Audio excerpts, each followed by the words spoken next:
పేదవాడి పక్షాన నిలబడతాం, ప్రజా గొంతుకై నినదిస్తాం. వాయిస్ ఆఫ్ వాయిస్లెస్, తెలుగువారి మనస్సాక్షి సాక్షి టీవీ. సాక్షి టీవీ ప్రసారాల కోసం మీ స్థానిక కేబుల్ ఆపరేటర్ను వెంటనే సంప్రదించండి.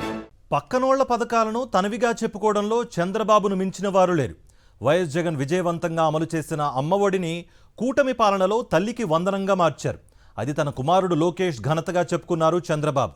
వైఎస్ జగన్ ఆలోచనల నుంచి వచ్చిన మరో పథకం నాడు నేడు కూడా హైజాక్ చేయడానికి టీడీపీ ప్రభుత్వం కుట్ర చేసింది. ఇందుకు శ్రీ సత్యసాయి జిల్లా కొత్త చెరువు హైస్కూల్ వేదికగా మారింది. అక్కడేం జరిగిందో చూద్దాం.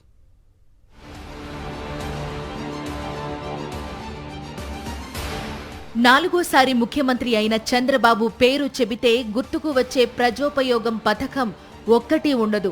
ప్రజలపై భారాలు మోపి సంక్షేమ పథకాలను రద్దు చేయడంలో చంద్రబాబు ముందుంటారు. అటువంటి చంద్రబాబు తనయుడు లోకేష్ విద్యామంత్రిగా తల్లికి వందనం పథకాన్ని తీసుకువచ్చారంటూ కొత్త చెరువు స్కూల్లో నిర్వహించిన టీచర్ పేరెంట్స్ మీటింగ్లో నిస్సిగ్గుగా చంద్రబాబు ప్రకటించారు. వైఎస్ జగన్ సీఎం కాగానే ప్రవేశపెట్టిన అమ్మఒడి పథకం 2023 వరకు విజయవంతంగా అమలయ్యింది.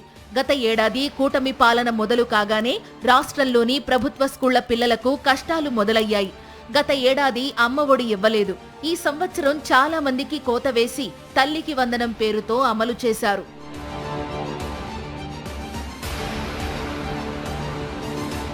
కొత్త చెరువు స్కూల్లో మరో పెద్ద అబద్ధం కూడా చంద్రబాబు చెప్పారు. వైఎస్ జగన్ పాలనలో మధ్యాహ్న భోజన పథకం రద్దు చేస్తే తాము వచ్చాక తిరిగి పునరుద్ధరించామని స్కూల్ పిల్లల ముందు పచ్చి అబద్ధం చెప్పారు. జగన్ హయాంలో గోరుముద్ద పేరుతో రోజుకో మెనూతో పౌష్టికాహారాన్ని అందించారు. ఇప్పుడు చంద్రబాబు వచ్చాక ప్రతిరోజు ఏదో ఒక చోట నుంచి మధ్యాహ్నం పెట్టే ఆహారం బాగాలేదన్న వార్తలు వస్తూనే ఉన్నాయి. ఏడాదిగా స్కూళ్లల్లో పోషకాహారం అనే దాన్ని పిల్లలు మర్చిపోయారు.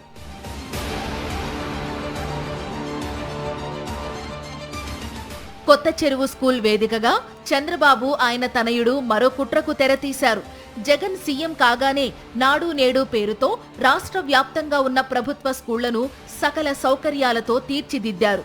పిల్లలు ఇంటికంటే బడినే ఇష్టపడే విధంగా వాటిని మలిచారు. 3 దశలుగా ప్రారంభించిన నాడు నేడును 2 దశలు పూర్తి చేశారు. మొత్తం 15,000 కోట్లు ఇందుకోసం ఖర్చు చేశారు. పేద పిల్లలకు ఇంగ్లీష్ మీడియం 3వ తరగతి నుంచే సబ్జెక్టు టీచర్లను ఏర్పాటు చేశారు. అందమైన స్కూల్, రంగురంగుల బల్లలు, మంచినీరు, టాయిలెట్ సౌకర్యాలు కల్పించారు.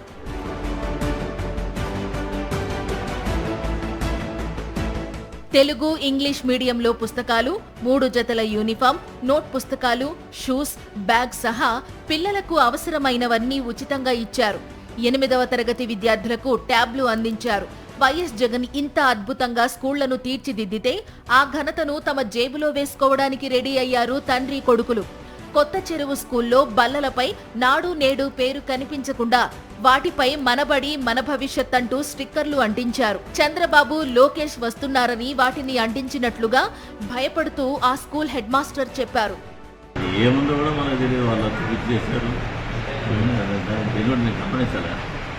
ఏదో మనబడి మన భవిష్యత్తు స్టిక్కర్ వేస్తాను చెప్తే దానివల్ల నా విజయలో నేను ఉండిపోయాను.